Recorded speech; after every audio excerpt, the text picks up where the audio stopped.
Let's bring in two of our elite college football experts. We got Emory Hunt Barrett Sallee joining me. So guys, starting with A&M, Arkansas has a pretty tough stretch here. 4 ranked games. After this, they go Georgia, Ole Miss, then Auburn. The only game in Fayetteville is Auburn. Barrett, I'll start with you. How do you see the Razorbacks faring through all of this? Not very well. I mean, the schedule makers seem to hate Arkansas every single year, and this year is no different. And then the fact that Ole Miss finally has a defense does them no favors. And then now you saw Auburn go up there and prove that it's a complete team. It might not be great, but it's a complete team. So Arkansas is going to have a tough stretch. It's a big chance for them to prove their national worth or prove that they're a pretender. So I think the biggest thing right now is they've got to find a passing game. If they don't find a passing game, if they're one-dimensional by necessity, this could be the stretch that sort of ends this early season Cinderella story.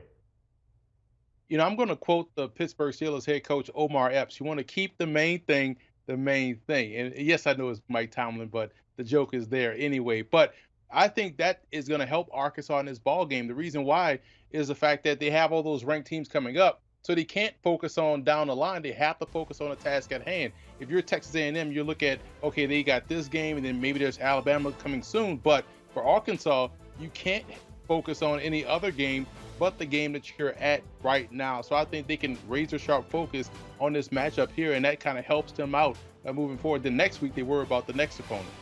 It's been an interesting start to the season for A&M, of course, having to go through that quarterback change there. Arkansas will be the first ranked team that A&M faces. Emory, how much momentum, if they win this game, would that give them over the next couple of weeks leading up to Alabama, who they face in just 2 weeks?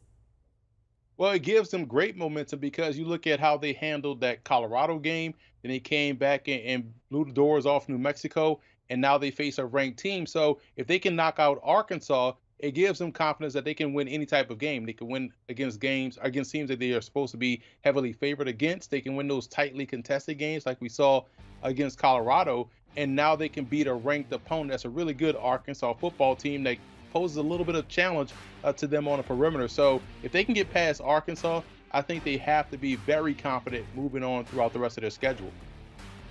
Yeah, I agree. I think when you look at what Texas A&M has done, it's come out and handled the cupcake with its defense. It's come out and handled adversity, maybe not extremely well, but handled it pretty darn well against Colorado. So the next thing on the docket, so to speak, is to go out there and win a game against a quality opponent in the SEC.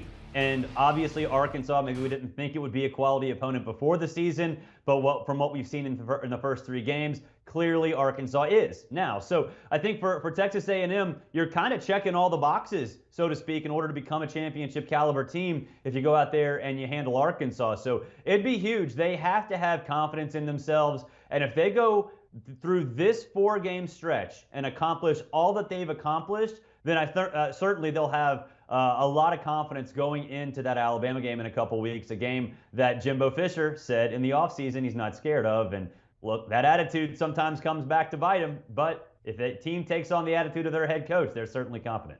Barrett, A&M coming into this game with the #1 defense in the nation, but when it comes to a player to watch for the Aggies, you're actually eyeing somebody on the offense.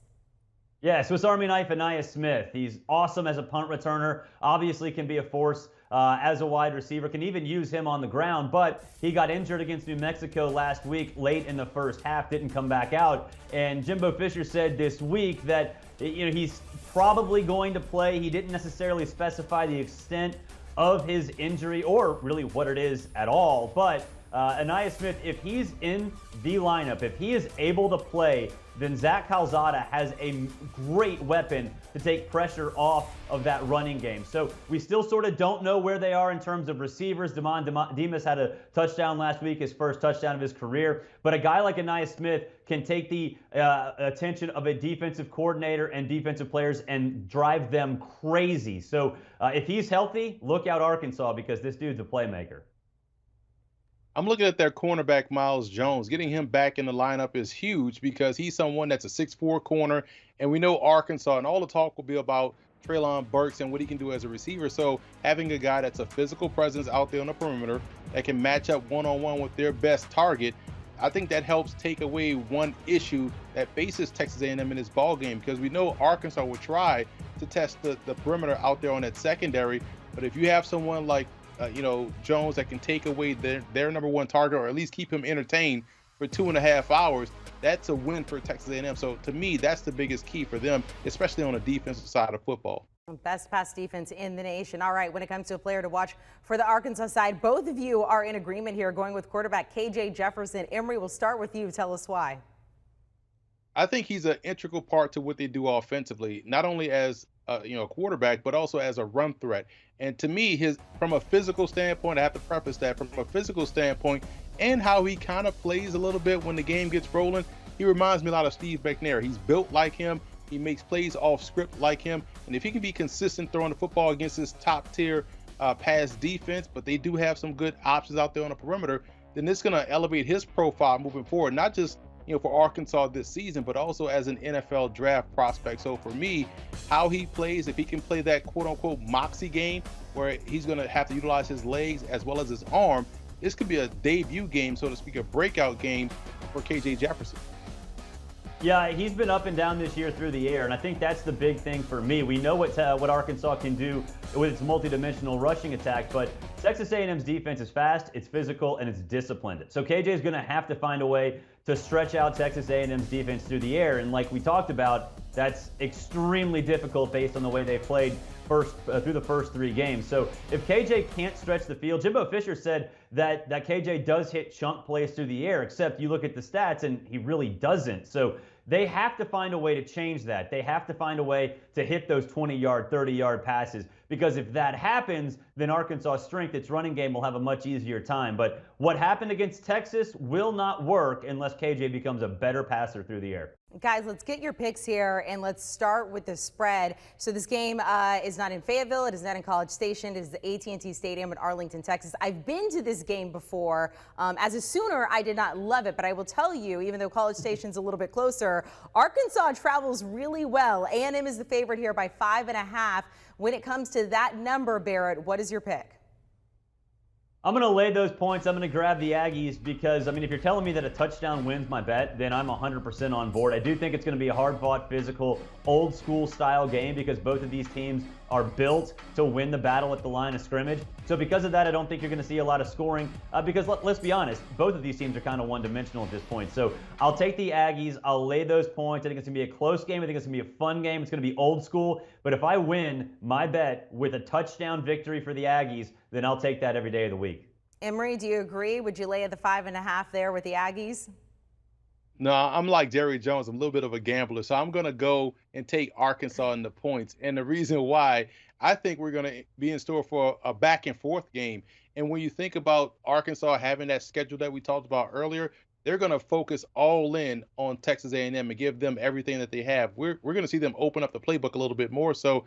And I feel as though Arkansas is quietly approaching America team status with Sam Pittman. I would love to go play for Sam Pittman. He's an outstanding coach, and you can tell those guys play hard for him, and that's all you want as a coach, and you want that as a player, someone that definitely is going to push you to go in the right direction. So I feel like because of that, we're going to see the best of Arkansas against Texas A&M because there's no next week for Arkansas if they can't beat the Aggies. So I think we'll see a tighter game, maybe a field goal type contest. So I'm taking the Razorbacks and the points. Sam Pittman taking over in 2020. It is remarkable what he has done in that short amount of time. Let's look at the total here. The over-under is 48. You guys were on opposite sides when it comes to the spread. Emory, we'll start with you here. What's your play on the total? I'm going over. Chaos happens in Jerry's world, and we've seen games get tight before, and then all of a sudden a shootout breaks out, and now the score is 65-66. So I think we'll see something like this toward the back end of the third quarter. Again, it's going to go in waves. First quarter is going to be tight, maybe a one-score game, great defensive battle, and every subsequent quarter, something crazy is going to happen. By the time we get to the fourth quarter, everybody will be watching Arkansas, Texas A&M because, oh, man, you got to see this last play. So I see a back-and-forth affair going over that number. Barrett, I love being able to play the judge here because I do not have to make a pick. You guys were on opposite sides with the 5.5. You're on opposite sides on this one as well. Tell us about your pick when it comes to the total. Yeah, I'm going under. First of all, Emory's right. This game gets super weird almost all the time. The problem is those were Kevin Sumlin's Texas A&M teams, and those were the Arkansas teams quarterbacked by the Allen brothers. So this is a little different. Both of these teams are built in a different way. They both win the battles at the line of scrimmage consistently. So I think it's going to be an old school slugfest. I think both teams are going to try to establish the run. I don't think either team's going to be too effective in the passing game. So because of that, I'll take the under. Yeah, typically this game gets weird, but it's okay if it gets weird in a 21-17 fashion. So I'll take the under. I will not have any concerns about it. I think this will cruise to the under. It's something about being out there in Arlington, kind of in the middle of nowhere in that stadium, and you're just tailgating forever and ever and ever. Then you go in, and that's why it gets weird, guys. All right, Emory Jones, Barrett Sallee, thank you guys so much for recapping their picks here. On opposite sides a little bit, though, when it comes to this game, Barrett going with the Aggies and the under. Emory says he thinks it could come down to a field goal. So he's going with Arkansas with a +5.5, and he is going with the over. And by the way, you can hear much more from these guys on the Cover 3 podcast, hosted by the one and only Chip Patterson. Everything you need to know about the world of college football, gearing you up for Week 4. Can't believe that's already here. Make sure to download and follow. And, of course, you can watch the SEC on CBS. The 7th-ranked Texas A&M Aggies taking on number 16 Arkansas Razorbacks. It's going down in Arlington, Texas at Jerry's World, Saturday, 3:30 Eastern. Watch on CBS and Paramount+. Want a sports network that delivers everything that matters about the game? The highlights, the picks, the instant analysis. No yelling, no fake debates, no politics. Hit the subscribe button and never miss a moment.